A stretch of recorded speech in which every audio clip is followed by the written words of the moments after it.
went along in the session, it was her younger child, her inner child came out to have the conversation.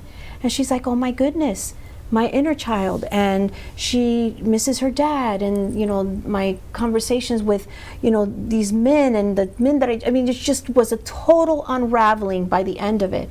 And at the end of it, I asked her, I said, how do you feel?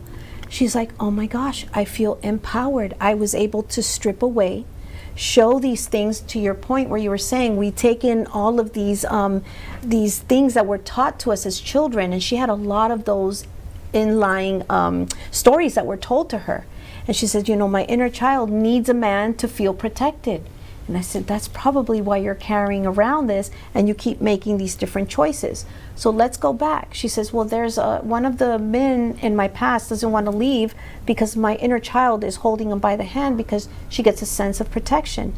And I said, all right, so is that rational? No, it's not any longer.